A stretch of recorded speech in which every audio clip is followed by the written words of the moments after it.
Hi, I'm Kevin Moore, host of The Moore Show, and it's my passion to help you live your best life now. You might be looking to find answers on love, connecting with your life's purpose, reuniting with a loved one on the other side, discovering your past lives, or just helping you make sense, finding your direction now. So The Moore Show has collaborated with the most gifted readers around the world to form The Moore Show Psychics. Now, my readers have a large range of skills to choose from to be of service to you, and all my psychics are interviewed to show transparency, with each interview available on the website. So call now, dialing the numbers on the screen to speak to my operators 24/7, or go to tmspsychics.com to choose a reader or book online. The Moore Show Psychics, helping you transform your present moment into the most loving and happiest it can be. Now, I also offer a full money back guarantee, so what have you got to lose? Empower your life now.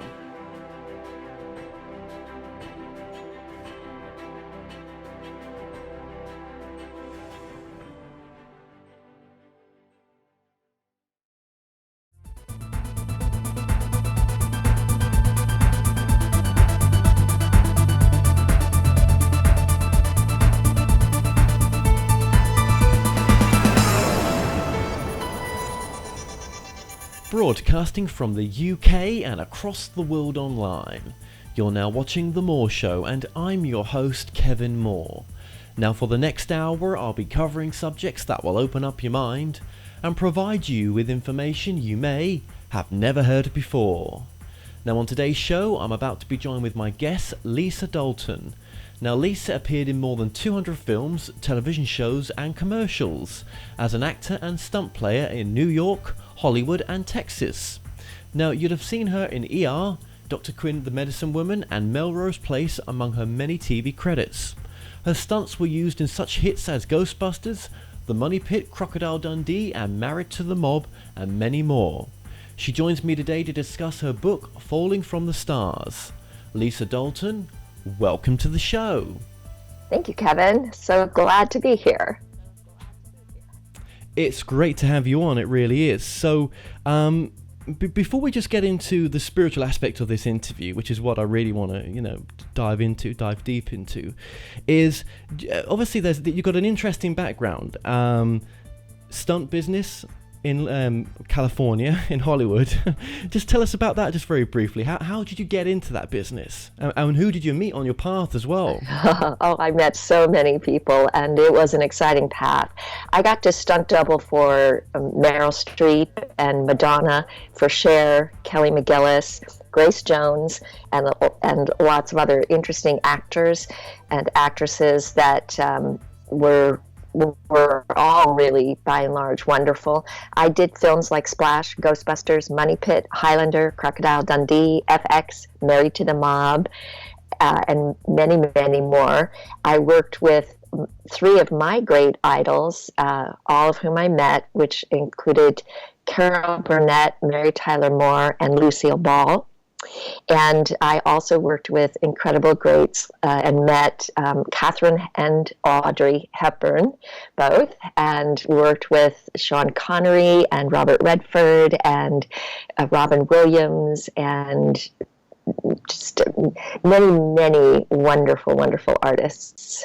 And I got into it because I was a total klutz growing up and a super tomboy, and I really had to learn how to survive falling down, because I fell down a lot. And I had this sort of obsession with exceeding all limitations that might be placed on the female form, I thought. But later on, as I grew in my own consciousness, I ultimately realized I was struggling with being in a human form.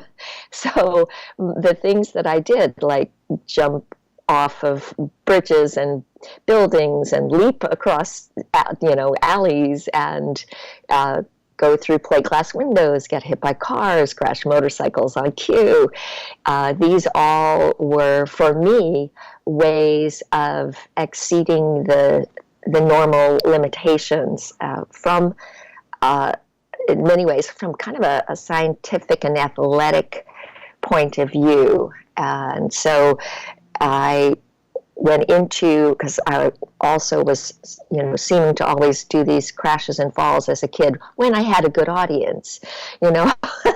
So I ultimately became an actress and drifted toward the avant-garde theater and political theater that really sort of makes a strong connection with the audiences in a vital way. And the stage combat, gymnastics, acrobatics, clowning became my milieu for this live theater. And eventually that led into me doing films and getting extra work in films, and then meeting stunt coordinators, finding out that they're the people who hire, arrange, and design the stunts, and sort of doing things to try to impress them. Well, ultimately, till I got hired. So I was really hoping that my stunt career would help me get more parts as an actress. And so I actually came into it, one could say, I went into a very dangerous profession, sort of with the wrong motivation.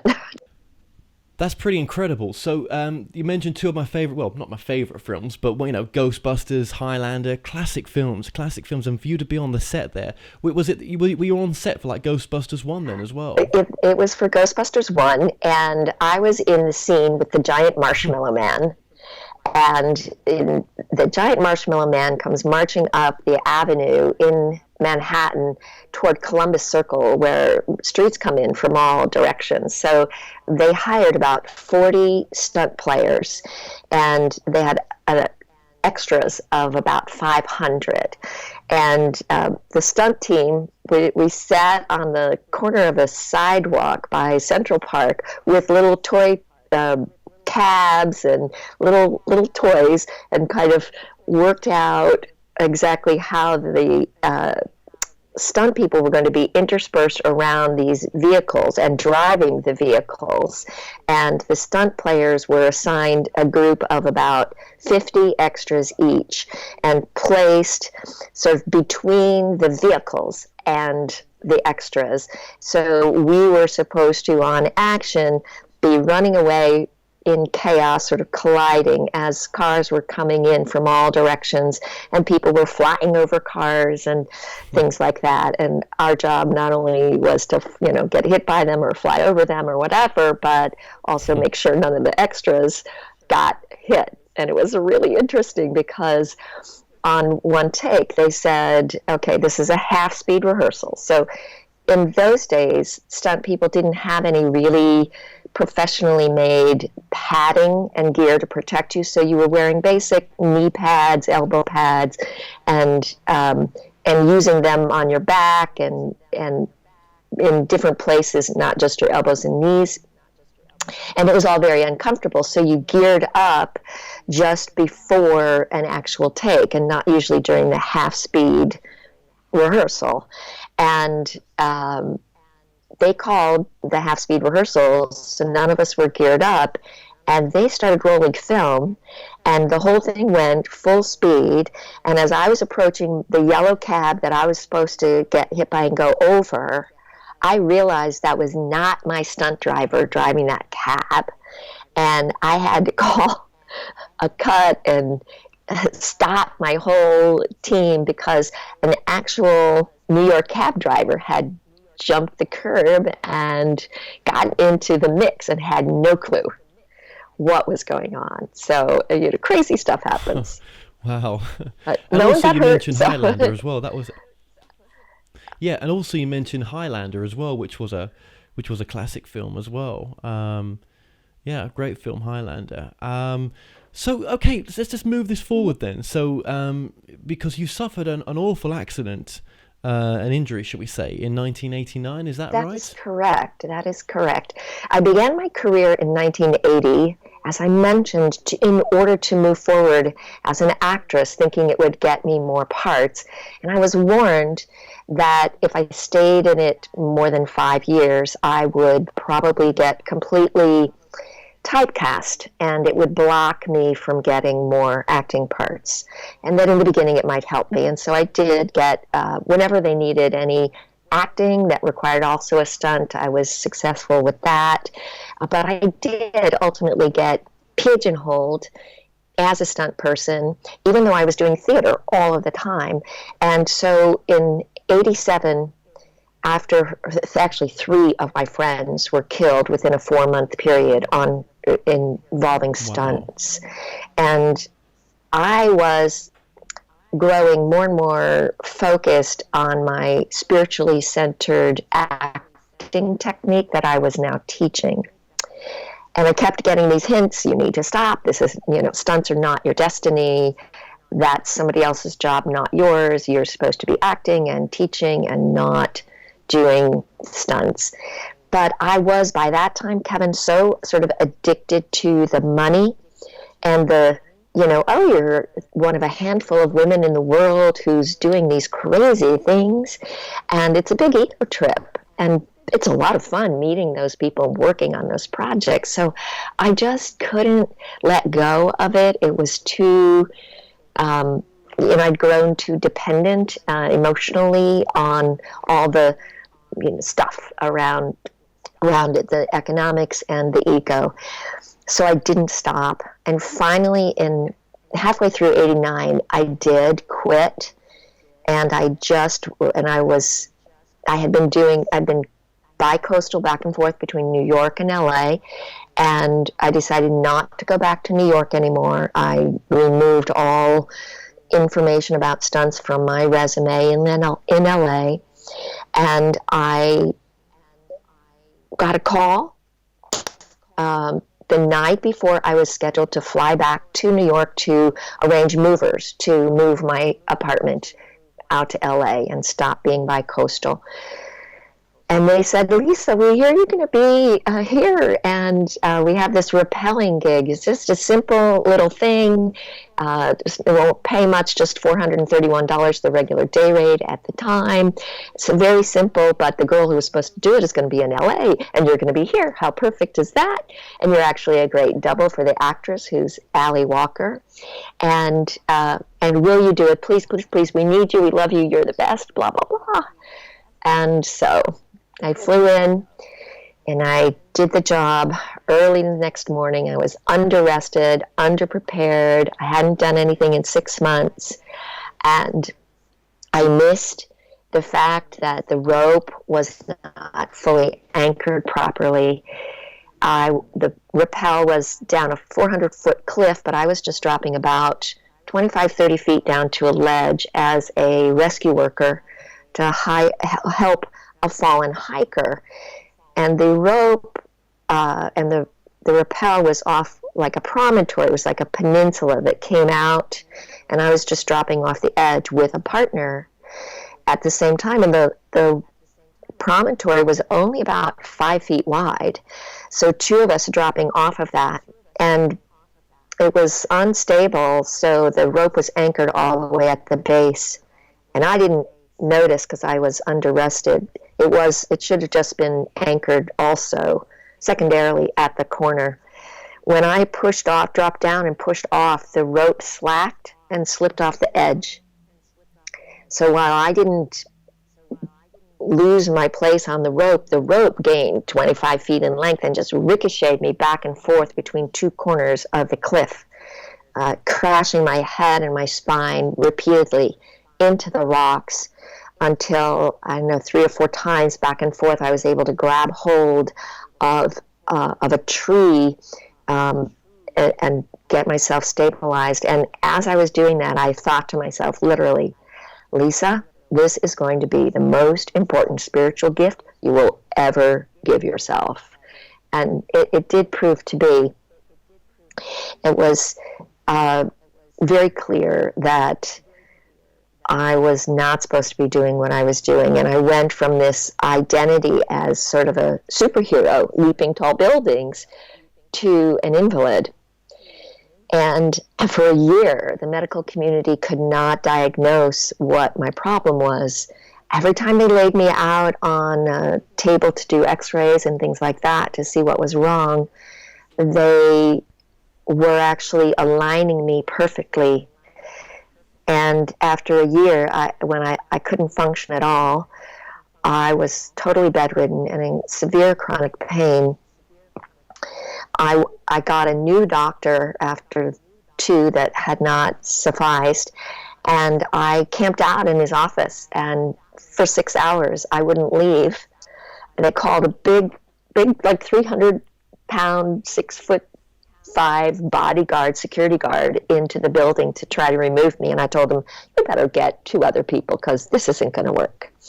And finally, the doctor said, okay, let me do new x-rays and let me have you bend and arch while we do those x-rays. And the moment he saw them, actually from across the room, he went, oh, this is a problem. And another doctor just sort of passed by without even stopping and looked at me and said, you must be in a lot of pain.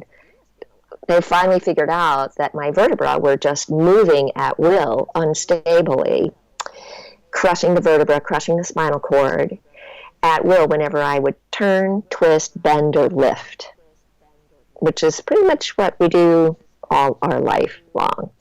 So they determined after about 4 years, the state of California determined I had a 46% permanent loss of use of my back. And the doctors told me that, all 3 of them separately told me this was something I should avoid surgery for, because they said the surgery would be too dangerous. They said that the surgery wouldn't guarantee any relief from my pain or solving the problem. And they sent me to 2 weeks of basic physical therapy where, I was like I could sit on a stationary cycle for 5 minutes and off I was. They were done with me.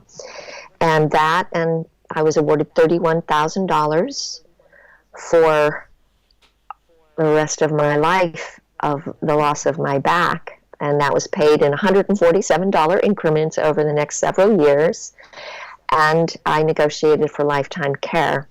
So I was left, and this is really where my spiritual journey really dug in, because all of a sudden I didn't know who I was and how I was going to function. And I found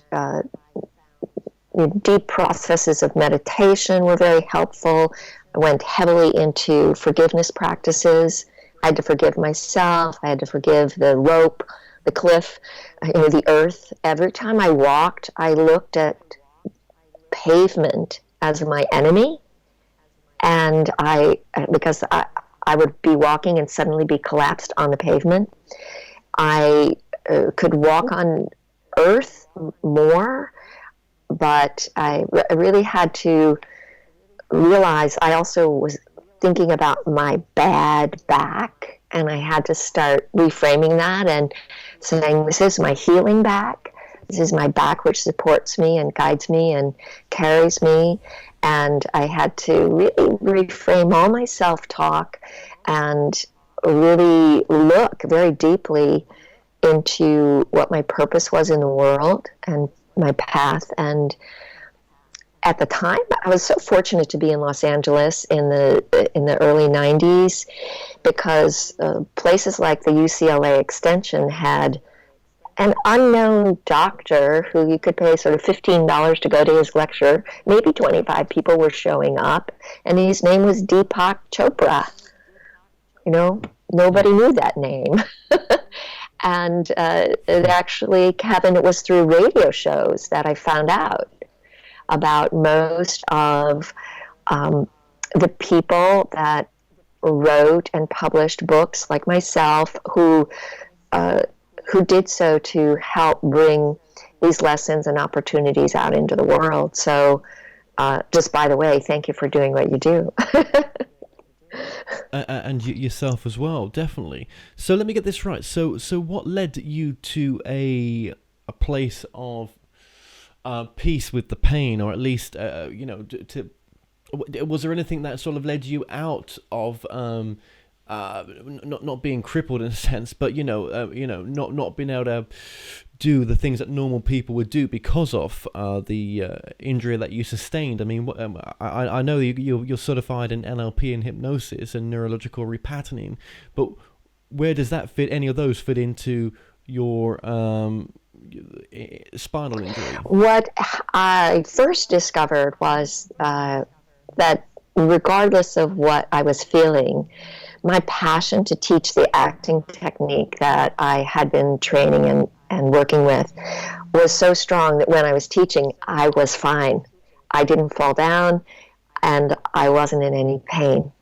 And so I could teach literally for 2 hours at a time, up on my feet, moving around, because the acting technique based in Michael Chekhov's work is heavily influenced by the spiritual scientist Rudolf Steiner, and also by Eastern practices, yoga and visualization, meditation, and various movement exercise patterns similar to maybe a Tai Chi or a Qigong, but all specifically designed to realign the ego and the personality system, and to free the body from the sort of personal habits that we've developed. So for an actor, the acting technique frees you of your body limitations so you can change and become anything you want, any person you want. And I realized that these exercises and concepts were applicable for any human being. If I could change myself from me, Lisa Dalton, into Joan of Arc, for example, why couldn't I transform myself into, back into the fine physical specimen that I once was? And when I was listening to these radio shows and reading these books and learning these techniques, getting life coaching certifications and trainings like that, I realized that they were aligning with the acting technique, Michael Chekhov's acting technique. And I became able to use both in my like I saw why Michael Chekhov says a character will do this or do that. If you can actually call forth your character and have a dialogue with your character, because your character exists in another spiritual dimension. And when it's like, bringing forth an ascended master or bringing forth your highest self. And he talks about the power of love as your greatest talent and resource and task is to love. That's your task as an artist and human being. And if you understand how you love, you have access to these higher beings who will send you, like, they'll be your muses. The characters will come to you and reveal themselves. And if you're trained in this psycho-spiritual, physical way, you can become them or allow them to become you. And all of these, like being able to self-hypnotize and or use hypnotic languaging in my teaching to help artists break through inhibitions that they may have without having to go into any sort of formal therapy, without ever having to break down an actor, like so many actors. I myself was ripped to shreds publicly in classes time and time again in my actor training. And this is still a rampant technique that is used in training in the arts, breaking down and publicly humiliating the person so that they can't resist or something like that. And it's a completely false, in my opinion, very dangerous technique that it induces post-traumatic stress disorder. And so I used all these studies, and I had to get through my own PTSD for my injury, and I realized how the acting technique and all these other techniques could interweave. And with that, my teaching became so strong that I actually traveled all over the world, to England, to Russia, to Germany, to France, to Brussels, to Amsterdam, teaching this approach to acting, which I still do. I'm absolutely passionate about. You can tell, I'm sure. And I interweave all of those consciousness techniques in because they were actually already present in Michael Chekhov's work. So the same, central points defined and viewed through unique lenses, perhaps different languaging, but all going to the common higher spiritual force and the process of spiritualizing the physical form. It's kind of my ultimate goal. Right. Okay. So going back to the accident then, of course, there was that voice inside that was telling you not to do it as well, not to do any more stunt work. Was that more of a intuitive knowing? Was that a gut feeling? Was that your higher self coming through? Where was that voice coming from, do you think? I do think it was my higher self. I believe that I have at times in my life stayed too long in an area because I was trying to master it. And part of that comes back from that childhood issue of being such a super klutz and being, the last pick on the ball team and being embarrassed sitting on the bench for a long time. And like when I was in 5th grade, I got accepted onto the girls basketball team. It was the 3rd level down of the team, and I was the last person selected, and I sat on the bench the entire season except for the very last game, and I played for 2 minutes in the last game of the whole season, but I never missed a practice. And at the end of the year, the sports organization that included teams from 4th grade through 12th grade, men and women in 6 different sports, gave out 3 trophies for loyalty. And they gave me one. Me, this little dedicated, loyal girl who was completely inept. But that was so affirming of me. Within 2 years, I was winning most valuable player trophies. So I always stayed in something until, even though I was horrible at it, until I achieved a level of mastery. And I was already very skillful in many, in gymnastics and in stage combat and things like that when I began stunts.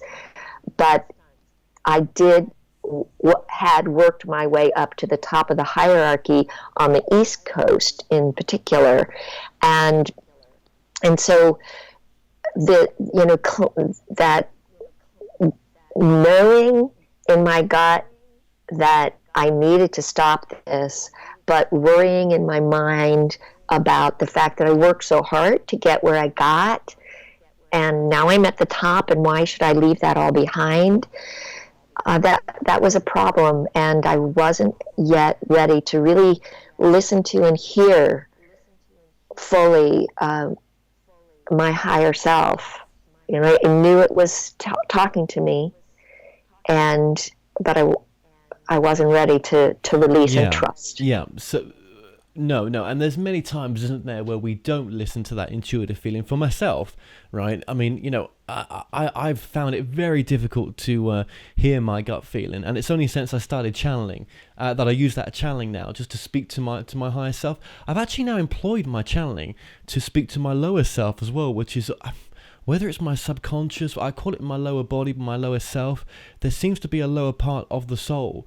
And this contains all the sort of negative messages, all the sort of, you can't do it kind of stuff, where the higher self always wants the best for you. And, it's so empowering that I think sometimes, you need to employ both the lower self and the higher self. It's just my journey of what I've learned on this journey of trying to get the best, happiest present moment right now.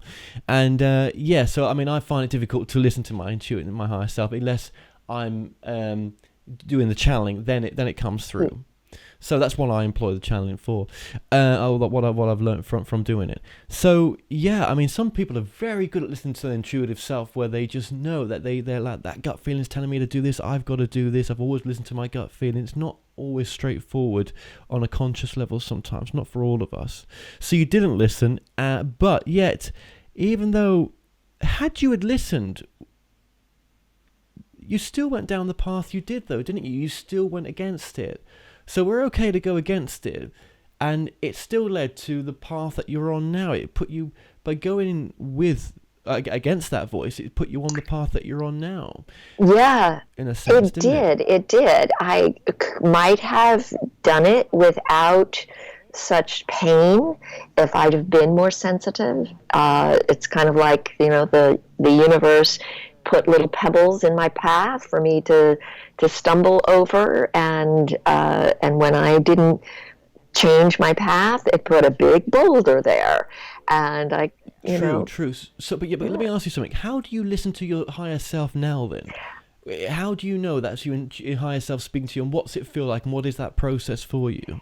Michael Chekhov talks about part of the body as the physical point in which the higher self incarnates. And from what I understand, there was a study done about 10 years ago by about 40 scientists from around the world who got together to try and locate where the soul was in the physical form.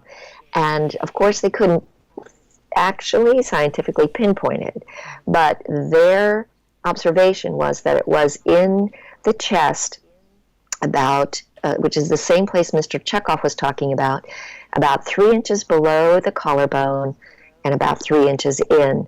And it's not really the heart chakra, and it's not really the heart itself. It's another point, and we know this point. Kevin, if you right now, and if our listeners right now, ask themselves or respond, like if I say this question to you, if I say, Kevin, when I make this statement, I want you to just point to yourself and say, I am. And ready? You're going to point physically to yourself and say, I am. Okay. Kevin, who is a great radio show host? Well, I could say I Good. am. Yeah, but I'm just repeating I know, what you're saying. but I want you to just pretend you can spontaneously answer that. I'm going to give you another one. Okay.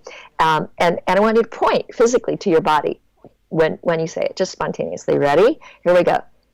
Hey, Kevin. I feel stupid. I don't know what it is. I feel stupid. I feel stupid doing that, pointing to myself. I don't know why.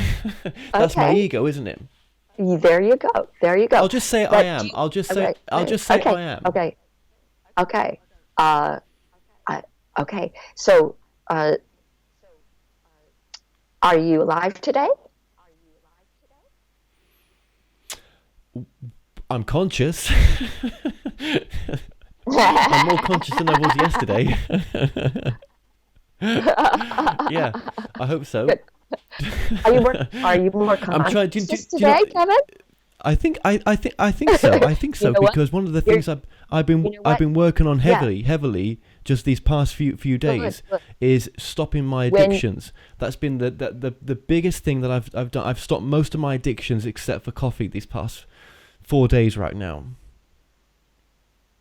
Fantastic. Congratulations. That is amazing. Thanks. I'd like to point out something It's to you, which is because when you said that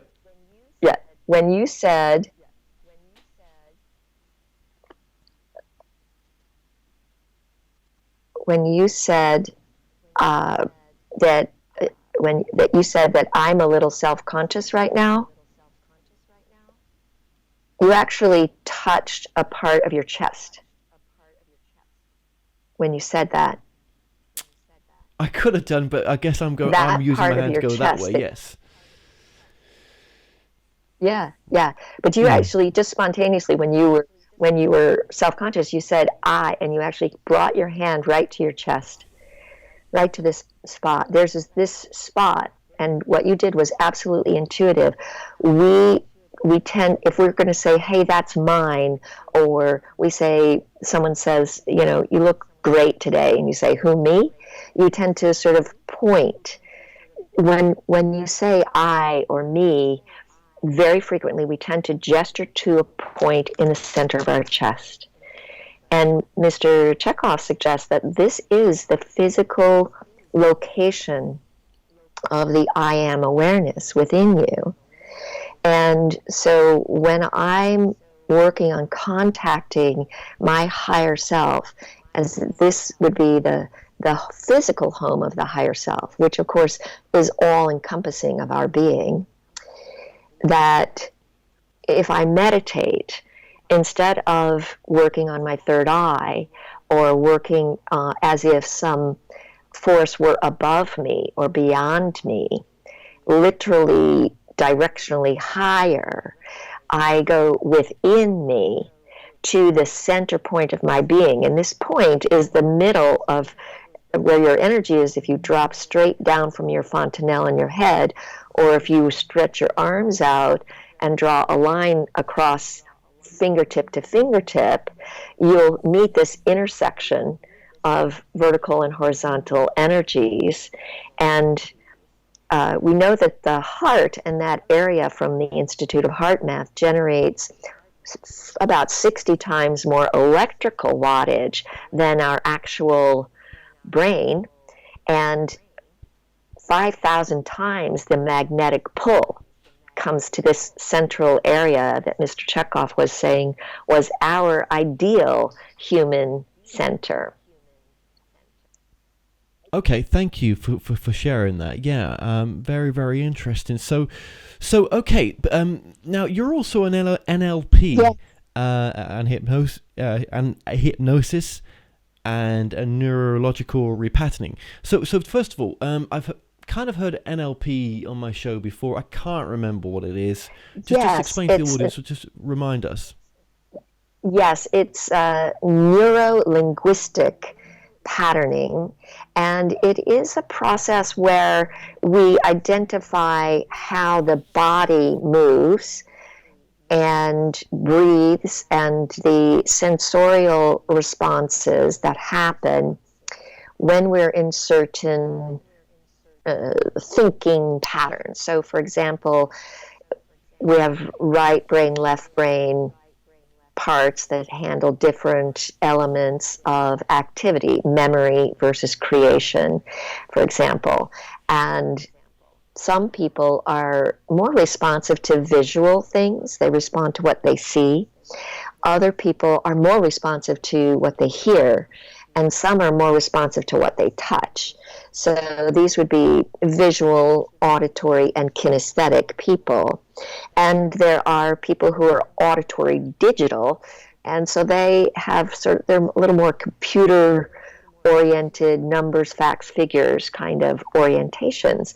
And depending on what one's learning styles are, you move in different ways and you respond to different things. So your eye patterns will move. Let's say they move up and left if you're in a state of recall, and or if you're in a state of imagining, they move over maybe to the other side of the brain.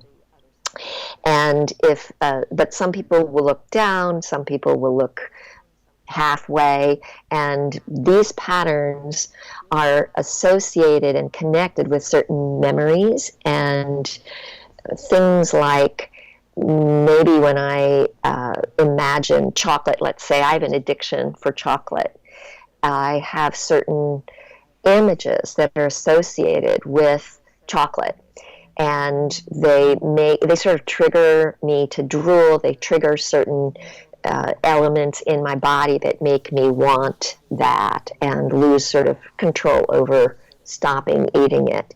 So I can actually use techniques that switch up what my neurological patterns are so that they don't trigger. So chocolate will no longer trigger, for example, maybe I don't like Brussels sprouts. And so I can switch the triggers so that if Brussels sprouts are something I should be eating, I start doing my neurological patterning for chocolate when I think of Brussels sprouts. And I think of the sort of gag reflex of that Brussels sprouts induce when I'm looking at chocolate, and all of a sudden I no longer want to eat my chocolate, and now I'm ready to eat my healthy Brussels sprouts. So there are various techniques like that will help us balance out what is imbalanced. And these were all created by or identified by two psychologists who were studying a great psychologist, Milton Erickson, and Bandler and Grindler studied Milton Erickson and how he was able to transform people by having conversations with them and sort of looking at their patterns, dropping them into some hypnosis, and without them even being aware, and becoming aware of their biological neurological patterns. And they created a whole system of training that's pretty amazing. Incredible. Yeah. So let me get this right. So what you teach, you offer services, is that right? That is correct. Yes. I have I'm president of the National Michael Chekhov Association in the United States, and I mentor teachers from all over the world in bringing his particular approach to actor training. I certify teachers and I train actors. I coach online, so I have clients who are in New Zealand, in Italy, in India, and various places, and of course also in person. And I work with people just for self-development as a coach, and I speak at festivals and events. I'm now about to release my second book, my first one, Falling for the Stars, A Stunt Gal's Tattletales, which talks about that whole stunt career and this sort of crash into the cliff. And then my next book, Murder of Talent, How Pop Culture is Killing It. It's kind of about my keynote speech of an impassioned plea, part memoir of some of the amazing things that happened to me, and part masterclass, because ultimately, Kevin, despite my back injury, I actually made a living from that point forward as an actor, which was what I had always wanted to do. And I didn't actually, while I ran an acting studio in Los Angeles, the Michael Chekhov studio there, and I created and produced these international Michael Chekhov workshops all over, I actually was making a living as an actress, and I was still taking more acting classes, and I continued to learn many, many different approaches to performance and interweave them with the spiritual pathways because I have a passion to uplift the quality of entertainment in the world. I think we have a lot of terrible role models out there. I think we have a lot of entertainment that is uplifting, and I think we have a lot that dehumanizes. And so I'd like to create viable, dynamic entertainment that uplifts and ennobles the human spirit. And to do that, I'm training directors, writers, teachers, actors, to reach the public. Wow, that's pretty cool. Okay, and so where did the book fit into all this then, in a sense as well? Was the book the catalyst for some of the teaching came first, I'm guessing, and then the book was just a result of your journey in a sense? In a sense, I actually couldn't write, literally couldn't sit at a computer or on paper until 3 years ago. Even though I'd been wanting to write, I've written a lot of articles and things like that, but I have to sort of move from a high table to a desk, to the floor, to a chair, because I couldn't sit or stand or walk for any length of time. But 3 years ago, I finally had surgery on my back, and I found an amazing surgeon it took me almost a full year of battling with the insurance company to get permission to have the surgery. And I can now sit and I can actually write. I mean, I wouldn't have been able to sit through this whole interview before. Wow. And it's what, over this time, of course, as you see, is like crashing into the cliff, ensured that I got onto my right path. And now I've had the surgery, and I had been aching to publish my material and get it down and out to the public. And so I was inspired, actually. I took a workshop in March of last year. Write your novel, write your book in a weekend. And this guy, Tom Bird, did this workshop, and it's an amazing process. Yes. He believes, he's been, just like Michael Chekhov believes, the characters and the stories exist.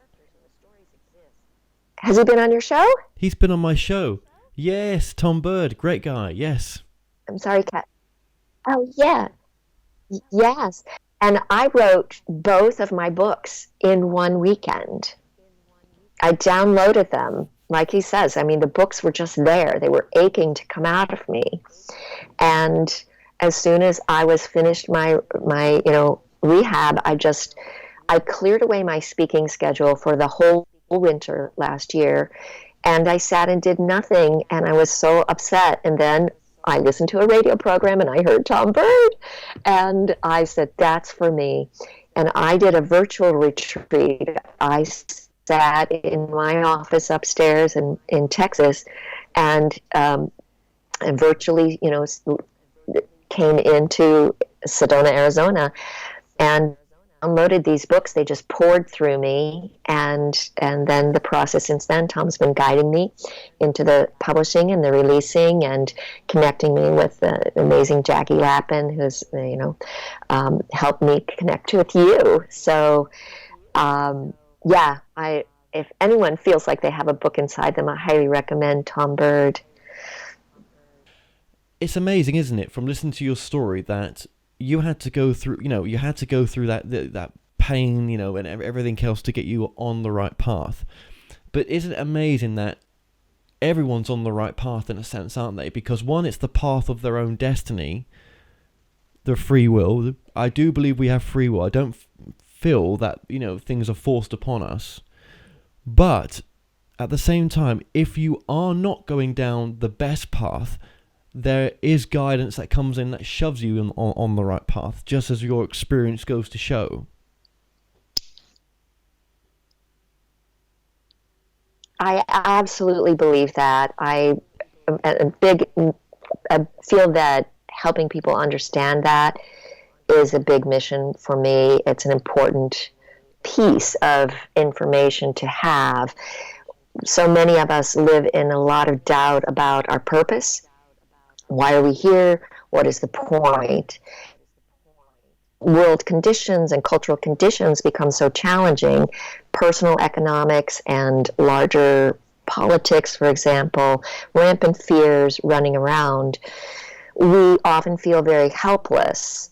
And knowing that we have a purpose is exciting. And when we can start to see the synchronicities in life that guide us, the little subtle messages that we start to link together and say, oh yes, I am supposed to be on that path.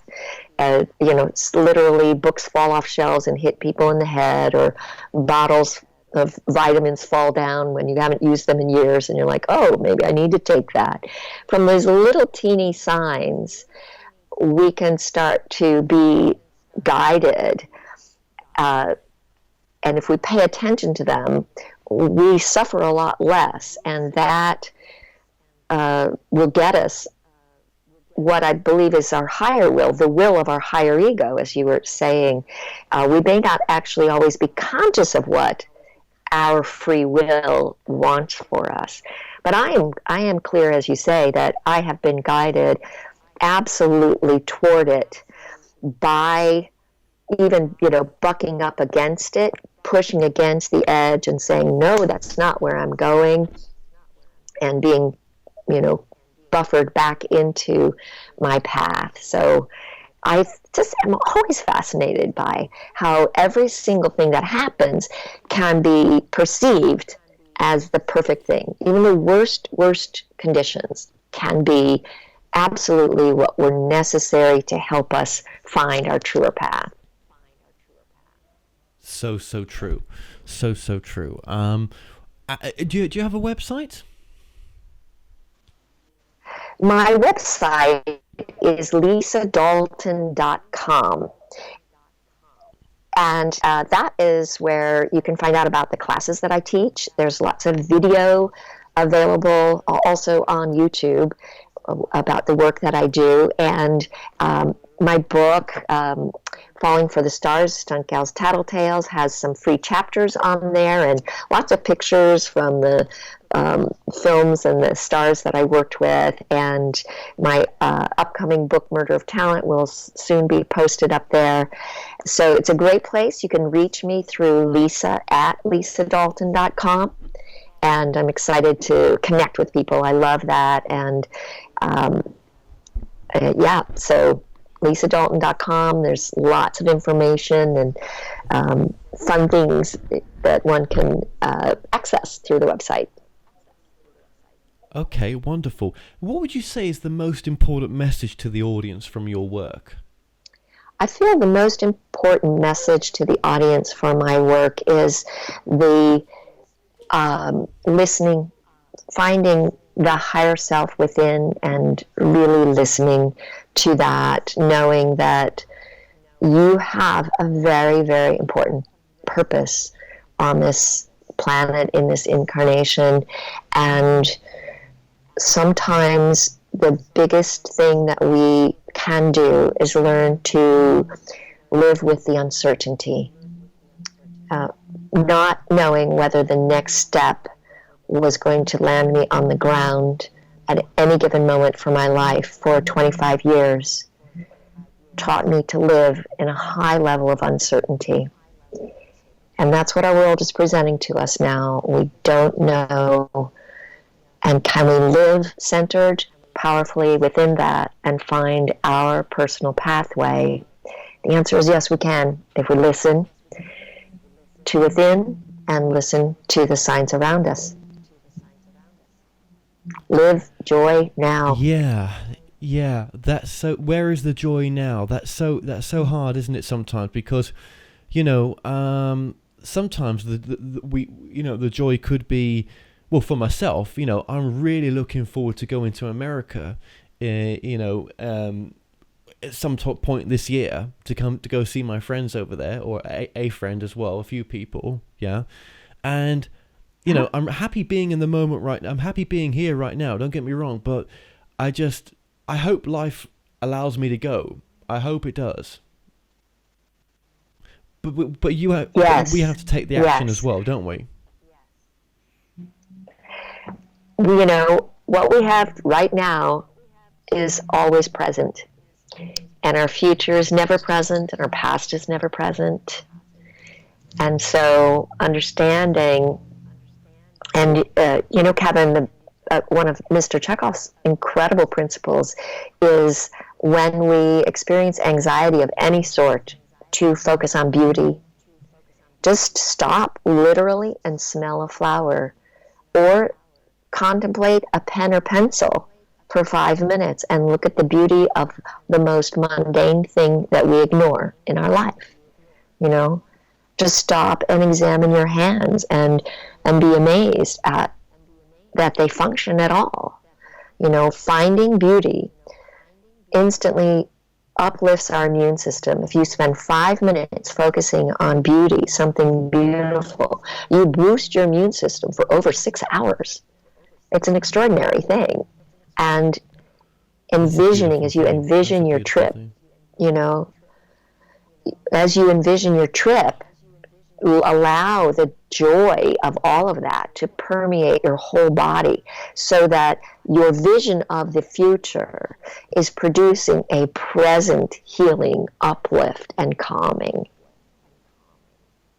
Oh, that's so true. No, that is so true, because when I do think of that trip, I just think of so much happiness. Now, that's not to say I'm not happy now, right?